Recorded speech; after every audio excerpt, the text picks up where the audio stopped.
Tractate Bava Metzia, page 80, top of the page. הסוחר את הפרה לחרוש בהר וחרש בבקעה. You have, unfortunately, agreement between the rental owner.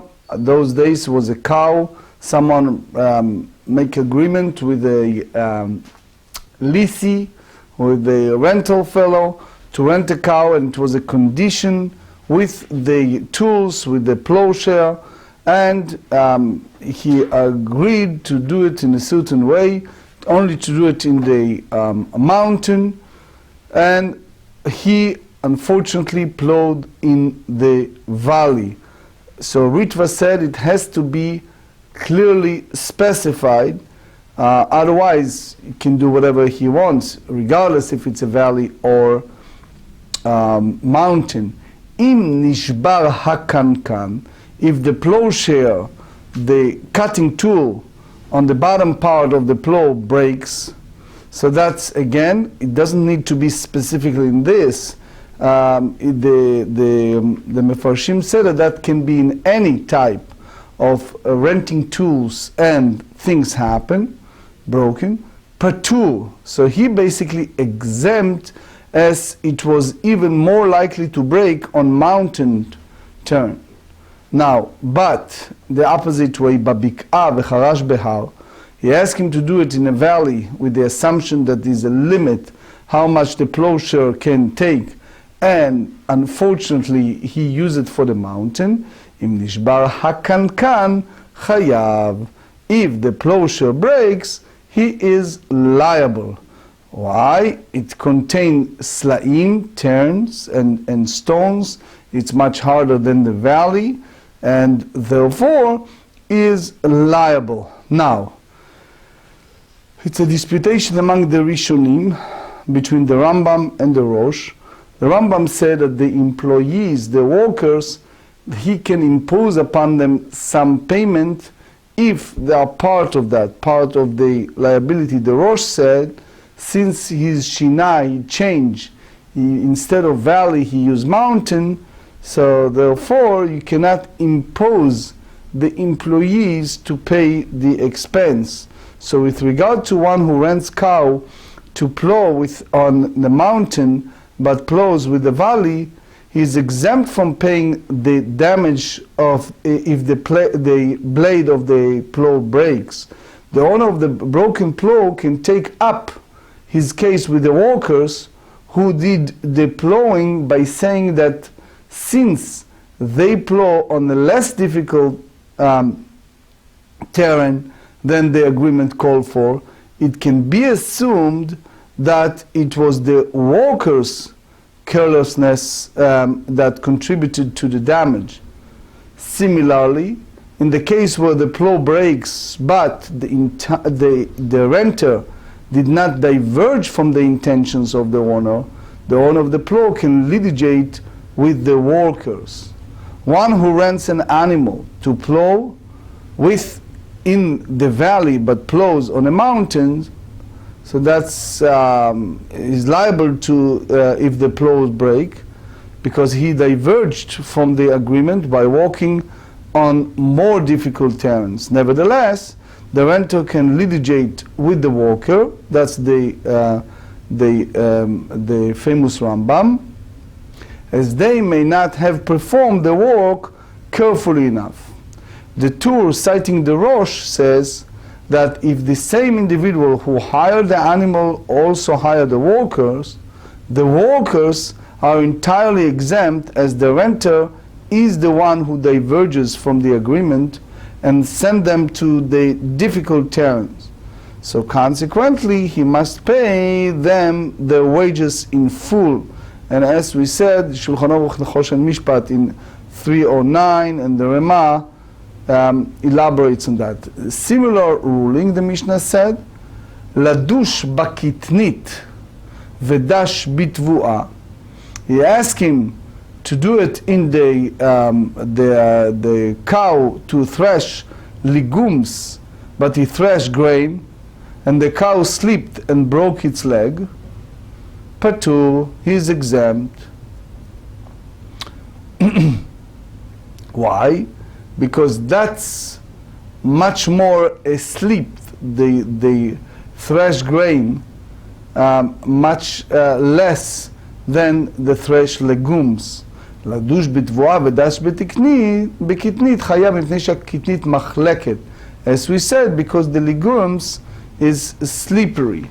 So the Rambam in Ilchot Schirut, chapter 4 said, if one rents an animal to thresh legumes, but he had it thresh grain, and the animal slipped and was injured, he is exempt. If the agreement was to thresh grain, but he had to thresh legumes, and he slipped and was injured, he is liable. So now the Gemara said, based on this Mishnah, what we understand, that if the renter changed it for the worst than the original rental agreement, and the plowshare was broken, then he is liable to pay the damage. If the opposite way, if he did not change it for worse from the original agreement, he is exempt. So, heicha delo shanei ba meshalem. You mean to say when the renter did not diverge from the agreement, so who man meshalem, who needs to pay? Who is the one of the employees hold the negligence that caused the plowshare to be break? So if the plow breaks in the course of the work, the worker holding the plow is considered at fault and must pay. If it was on a hilly terrain, both the one who holding the plow and the one who leading the cow are liable. אמר רב פאפא דנקית פרשה משלם, רב שישה ברי דרב אידי אמר דנקית מנה משלם. As we said, according the first view, Rav Papa said, the one who owns the goads, he needs to pay because that's the cause to plow to break. And according to Rav Sheshet, he said that the hold the vessel, the plow itself pays. Vehilcheta, and the halacha, he said the nakit mana meshalem.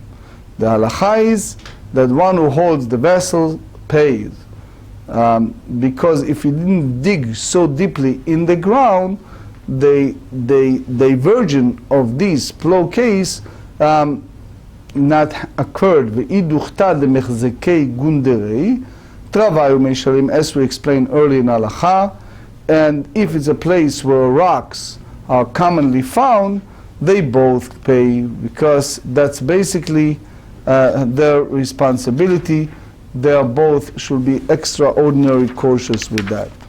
אמר רבי יוחנן המוכר פרה לחברו ואמר לו פרה זו נגחנית, נשכנית, בעתנית, רבצנית, והיה בה מום אחד וסנפו בין המומים, הרי זה מגח טעות. So one, he basically incorporate a lot of exaggeration or lies by saying that this cow contain all kind of blemishes, and he incorporate one real blemish within all the others. So that's basically considering a mekach ta'ut. Basically it's mistaken transactions, because the buyer saw that it did not have the other defects and therefore did not take seriously any of the defects the seller enumerated, including the one that the cow actually had. Mum zeu, mum acher, en ze mekach ta'ut. If you talk about defect that was in fact has, and other defects he didn't specify, so that's not a mistaken transaction. תניא נמי אחי המוכר שפחה לחברו ואמר לו שפחה זו שותה היא נכפת היא. So he sold this maid, and he said she is deranged, she is have epileptic, that's what Rashi said, משועממת היא, crazy. והיה במום אחד וסנפו בין המומים, הרי זה מקח טעות. If you incorporate one blemish with all the others, that's basically a mistaken transaction. But if the seller states מום זה ומום אחר, אין זה מקח טעות. The same mindset. אמר לרב אחא ברי דרבא לרב אשי, היו בה כל המומים הללו מהו. If you incorporate all these blemishes, אמר לרב מרדכי לרב אשי, אחי אמרים למשמי דרבא, אם היו בה כל הממין הללו, אין זה מקח טעות. If it's contain all these defects, it's not a mistaken transaction because it was a forthright, so it's not, the seller is not at a fault if the buyer did believe him. משנה סוחר את החמור להביא עליה חיטין והביא עליה סורים. So again, he rented a donkey for the purpose of carrying wheat, which means the Ritva said it was spelled out clearly with the renter, and he instead using a barley which is much lighter, chayav. So he is responsible, he is liable, because again the whole idea is he needs to take what exactly was asked, and even if it's lighter, it's still involved with nefach, which is the volume.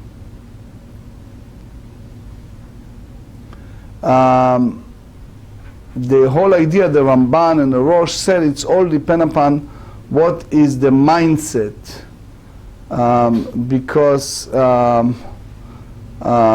the understanding, the clarity in the understanding, if it was very clear, then he is responsible. תבואה והביא עליה תבן חייב, מפני שהנפח קשה כמסוי, because the volume is as difficult as the load.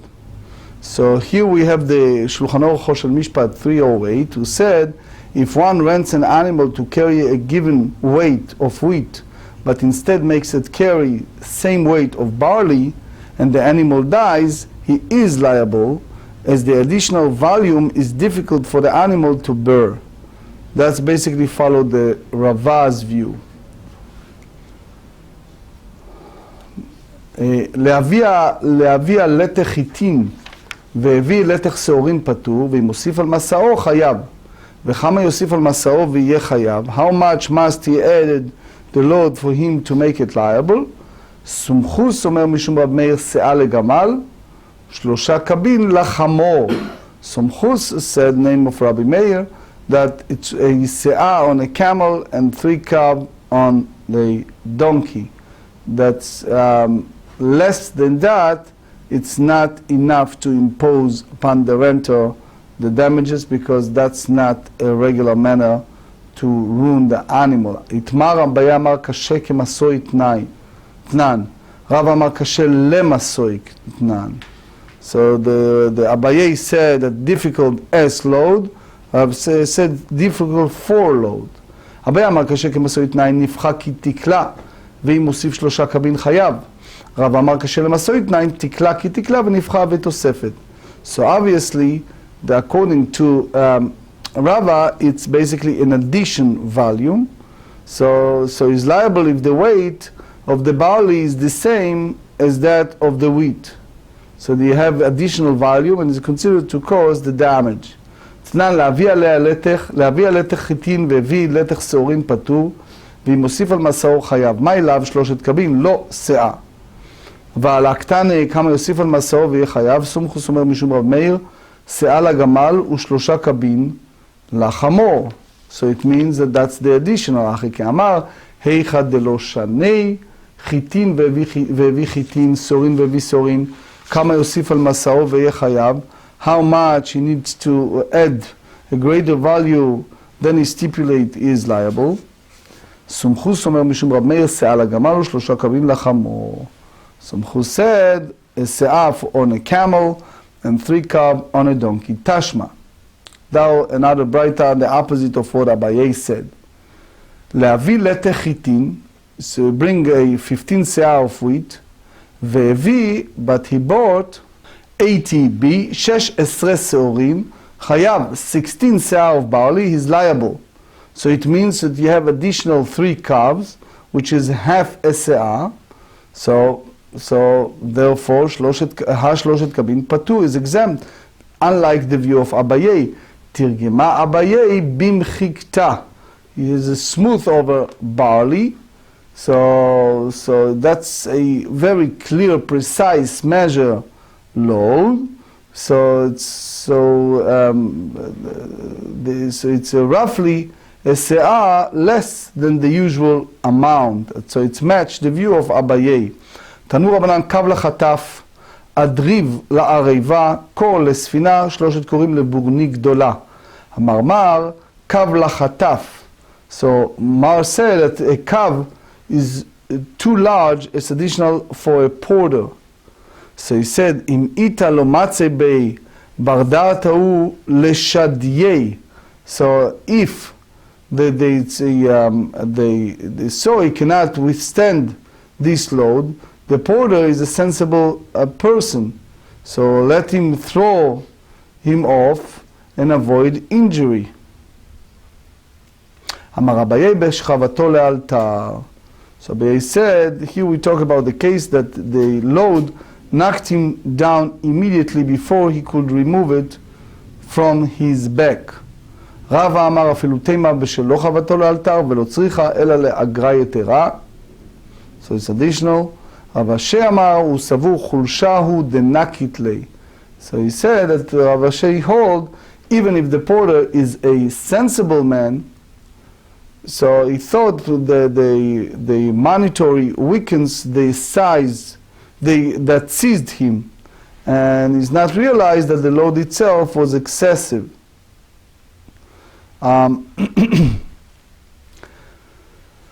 Based on this Gemara, just indirectly, is the Noam Elimelch. Noam Elimelch was a great rabbi in Czechoslovakia, and he was asked about a shaliach shenizok, an agent that was injured. So Reuven sent Shimon to do a shlichut, and doing the shlichut, something else happened and he is injured. So the question is, if he's liable or not. Obviously nowadays you can ask if you have insurance or not. But the concept of shlucho shel adam kmoto, the agent is considering the same as a person, especially if it's for example, an extreme case with a death involved, that the shaliach passed, if he is responsible. So the Noam Elimelch said, "Megalgelim zchut al yedei zakai." It's a famous statement from David HaMelech. He said to Hashem, even he wasn't guilty, but the reality is that the Kohanim, the Nov Ira Kohanim, the city of the priesthood, died because of David HaMelech, even he wasn't directly responsible for that. So it's Noam Elimelch is a malach.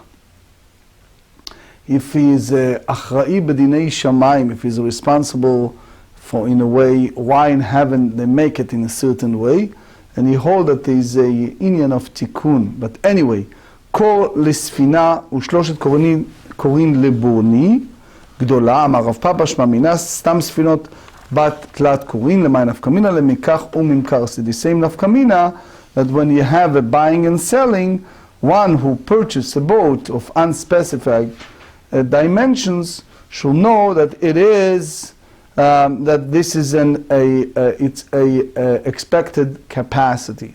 Now the Mishnah dealing with a belly, with a shomer that was chinam, with free. So he is responsible only if it's negligent. Otherwise he is not. So they said, Kol ha'omanim, here we have 4 different scenarios. Scenario number 1, Kol ha'omanim shomrei sachar hem. Says all those experts, specialized, and laborers who take raw materials to their homes are considered paid guardians. וכולם שאמרו תול שלך והווה מעות, take, I complete the work and bring the money. So he's now shomer chinam, is unpaid guardian. Second case, שמור לי ואשמור לך, shomer sachar. So it's an exchange that Reuven will guard item of Shimon and Shimon guard item of Reuven. So it's paid barely. And because he gets paid by the merely fact that the other fellow watching over his. Third, שמור לי ואמר לו הנח לפניי, shomer chinam. So obviously he asked him to put it at the front of him. Fourth scenario, hilvahu al mashkon, if one lend to another based on collateral, shomer sachar. Rabbi Yehuda omer, hilvahu ma'ot shomer chinam, hilvahu perot shomer sachar. אבא שאול אומר, רשאי אדם להזכיר משכונו של עני, להיות פוסק והולך עליו מפני שהוא כמשיב אבידה. It's like returning a loan. So the borrower profits from this arrangement, whereas the lender does not use the collateral in this manner to provide a benefit to no one. So it's a famous story about the Chafetz Chaim. He was always concerned about people who may borrow and not return the money, which unfortunately happened. As my best friend used to say, that when you're lending money to friends, consider that as a gift. So what did he do? The Chafetz Chaim used to do kinyan. He transferred the ownership to his son of his money, and by doing so, when people come and ask for a loan, he can say, I don't have the money to lend you. למה מתניתין דלא כרבי מאיר, דתניא, סוחר כיצד משלם, לא נברייתא how he paid, רבי מאיר אומר כשומר חינם, רבי מאיר אומר כשומר שכר. So here you see that's not follow the view of the Rabbi Meir, that he hold that unpaid barely is the same as the סוחר. אפילו תימא רבי מאיר, בהיא הנאה כשבי כולי עלמא והגיר לדידי הוויה שומר שכר. So they said, because you have this benefit that you receive by the fact that the owners leaves aside everyone else and rent it to him, it's considering a pay guardian over the item. So the Gemara asks, כי הכי, if that's the case, סוחר נמי, בהוא הנאה קשה בכלי כולי עלמא ומוגר לדידי, הווה לשומר שכר, אלא אפילו תימא רבי מאיר, בהיא הנאה עוד יעיב לי תפי פורטה. You give him a little more money, so he becomes a paid bali. הווה ילווה שומר שכר. סוחר נמי מלא עסקינן דקמשווה לי פורטה, אלא אפילו תימא רבי מאיר, בהיא הנאה תפיקס לי האגרי, דבר למפל או למפה כזו זה אבל שומר שכר. Another option היא באית אימה, כדי מחליף רבא ורבוע ותני סוחר כצד משלם, רב מאיר אומר כשומר שכר, רבי אומר כשומר חינם. So here you see that the view that according to Rabbi Yehuda, it's like considering a unpaid barley, and according to this view, may hold that is like paid barley. So that's basically match what the Mishnah said, that an expert we treated as a shomer sachar. So it means that the Mishnah followed this Tanaic disputation, not according to Rabbi Yehuda, but we know in general, Stam Mishnah ki Rabbi Meir, that's famous Gemarrah in Sanhedrin 86. It's a general discussion among the rabbis when it's come to Dina de Malchuta Dina. We treated the law of the land as the law. How far you go with this, especially when you have two Jews that have a issues. So the truth is, by halacha, a person should first ask a prominent rabbi, a posek, and only then can ask an attorney to tell him the law of the land, and not the other way around. So a person first asks the halacha and then ask I would like to conclude with something I read in the Yated Ne'eman papers. On December 6th was in Yated Ne'eman. I'm just reading it, it's beautiful. It is well known that inappropriately gazing at unseemly things is damaging to the neshama, and one who does so transgresses the prohibition against staying after one's eyes. This is quite a challenge, since one must walk the narrow path between being healthy and normal in his relationships with others, while still avoiding any gazing that is prohibited. The Tiferet Shlomo reveals a sgula of one who is careful with his eyes. He said, in the event you read carefully the pasuk in the Parashat Ha'azinu in Chomat Dvarim, he said he will protect them like the pupil of his eyes. It is well known that one of the essential ways to acquire holiness is by guarding one's eyes. This verse is saying that Hashem will protect one who guards his eyes carefully from all harm and help him sanctify himself. We can explain the Mishnah in our Bava Batra page 80 in light of this. There we find a Shomer Sachar is one who says, watch for me and I'll guard for you.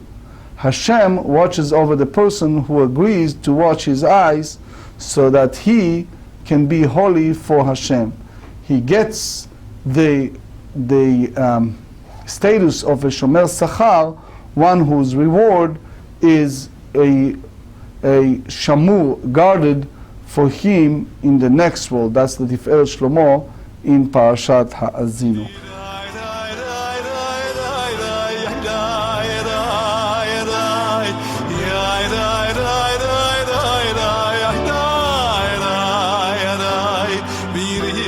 Shula